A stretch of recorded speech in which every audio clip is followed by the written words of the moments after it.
কুরবানির সাথে আকিকা দেয়া যাবে কিনা?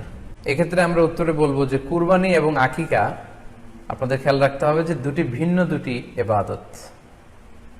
প্রথম কথা হচ্ছে ইবাদত ভিন্ন দুটি ইবাদত। কারণ কুরবানি এটা বছরের একটা নির্ধারিত সময়, জিলহজের 10 তারিখে, এবং তারপরে আরো 2 দিন বা 3 দিন, এই সময়গুলোতে আপনি কুরবানি করতে পারবেন।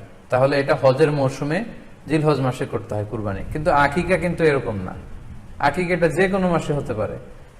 আকিকাটা হচ্ছে নবজাতক সন্তানের ভূমিষ্ঠ হওয়ার পরে শুকরিয়া স্বরূপ আল্লাহর কাছে যে কুরবানিটা করতে হয় সেটাকে আমরা বলি আকিকা।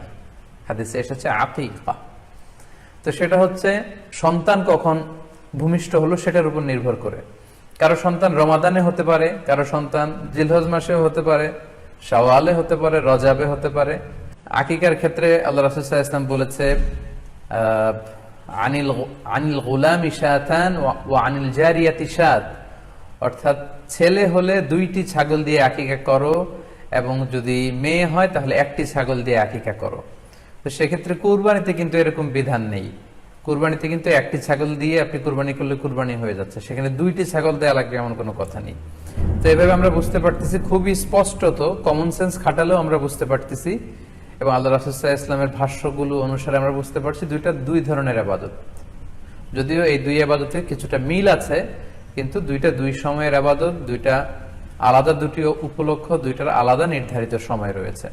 যেমন আকিকার ক্ষেত্রে সুন্নাহ হচ্ছে বাচ্চা যেদিন জন্মগ্রহণ করবে তার 7ম দিন শেষে 7 দিন পরে আপনি আকিকা করবেন। আল্লাহ রাসূল সাল্লাল্লাহু আলাইহি ওয়াসাল্লাম বলেছেন কুল্লু গুলামিন মুরতাহানুন বিআকিকাতিহি তুযবাহু আনহু ইয়াওমা সাবিহি, প্রত্যেক সন্তানের আকিকা দিতে হয় তার 7ম দিনে, ওয়া ইউহলাকু ওয়া ইউসাম্মা, এবং 7ম দিনে মাথার চুল ফেলে দিতে হয়, তার সুন্দর একটি নাম রাখতে হয়।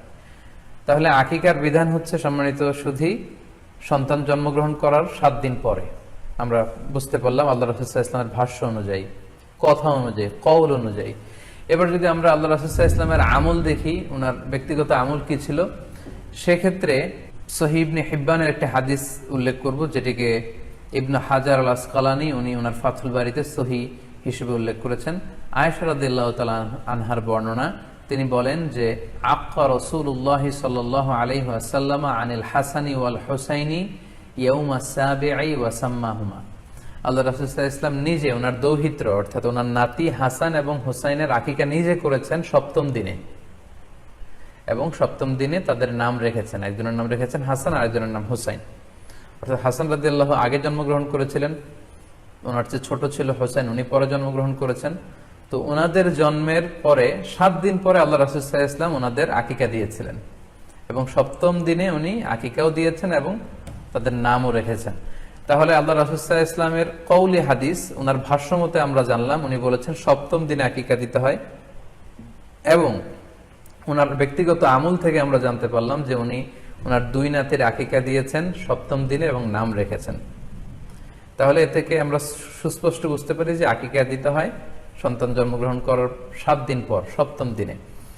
যদিও তবারানীতে আরেকটি হাদিস এসেছে যেখানে বলা হয়েছে যে আকিকা 7ম দিনেও দেয়া যায়, 14তম দিনে দেয়া যায়, 21তম দিনে দেয়া যায়। যদি 7ম দিনে কেউ দিতে না পারে কোনো কারণে, তাহলে 14তম দিন, না পারলে 21তম দিন।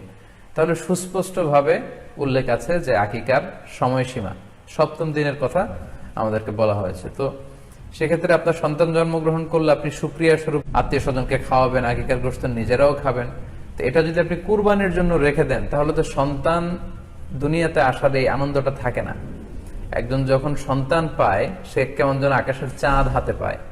তো তখন তার 7 দিনের মধ্যে যে আনন্দটা থাকে, ওই দিন তার নাম রাখা হবে, আত্মীয় স্বজনরা আসবে, বাচ্চাকে দেখবে, দোয়া করবে, তখন আকিকা করে গোশত নিজে খাবেন, আত্মীয়দের খাওয়াবেন, পাড়া প্রতিবেশীদেরকে দিবেন। এটা হচ্ছে সন্তান ভূমিষ্ঠ হওয়ার উপলক্ষকে কেন্দ্র করে এই আকিকা। সো এটাকে কুরবানির সাথে মিক্স আপ করার কোনোই প্রয়োজন নেই, এবং এক্ষেত্রে সুস্পষ্ট গাইডলাইন হচ্ছে যে 7ম দিনে আকিকাটা দিতে হয়। সো আমরা যেন 7ম দিনে আকিকাটা দেই। তবে হ্যাঁ, এখন প্রশ্ন হচ্ছে 7ম দিনে কেউ দিতে পারেননি, 14তম দিনেও দিতে পারেননি, 21তম দিনেও দিতে পারেননি, হাতে টাকা ছিল না, সামহাও কোনো কারণে মিস করেছেন, তখন আপনি যখন সুযোগ হয় তখন করে দেন। ওই প্রেক্ষাপটে আপনি যদি কুরবানির সময়ও আকিকা দিয়ে দিতে চান, এটা আদায় হয়ে যাবে ইনশাল্লাহ। আশা করা যায় আদায় হয়ে যাবে এবং এটা জায়েজ আছে, তবে এটা সুন্নাহ নয়। সুন্নাহ হচ্ছে সপ্তম দিনে আকিকা দেওয়া। পাশাপাশি গরু দিয়ে, মহিষ দিয়ে, উট দিয়ে আকিকা দেওয়াও কিন্তু সুন্নাহ নয়। আকিকা দেয়া সুন্নাহ হচ্ছে ছাগল দিয়ে। সুন্নাহ সম্মত হচ্ছে আকিকা সপ্তম দিনে দেয়া এবং ছাগল দিয়ে দেয়া। ছেলের ক্ষেত্রে 2টি ছাগল, মেয়ের ক্ষেত্রে 1টি ছাগল। আশা করি কুরবানির সাথে আকিকার প্রসঙ্গটি আপনাদের কাছে ক্লিয়ার হয়েছে।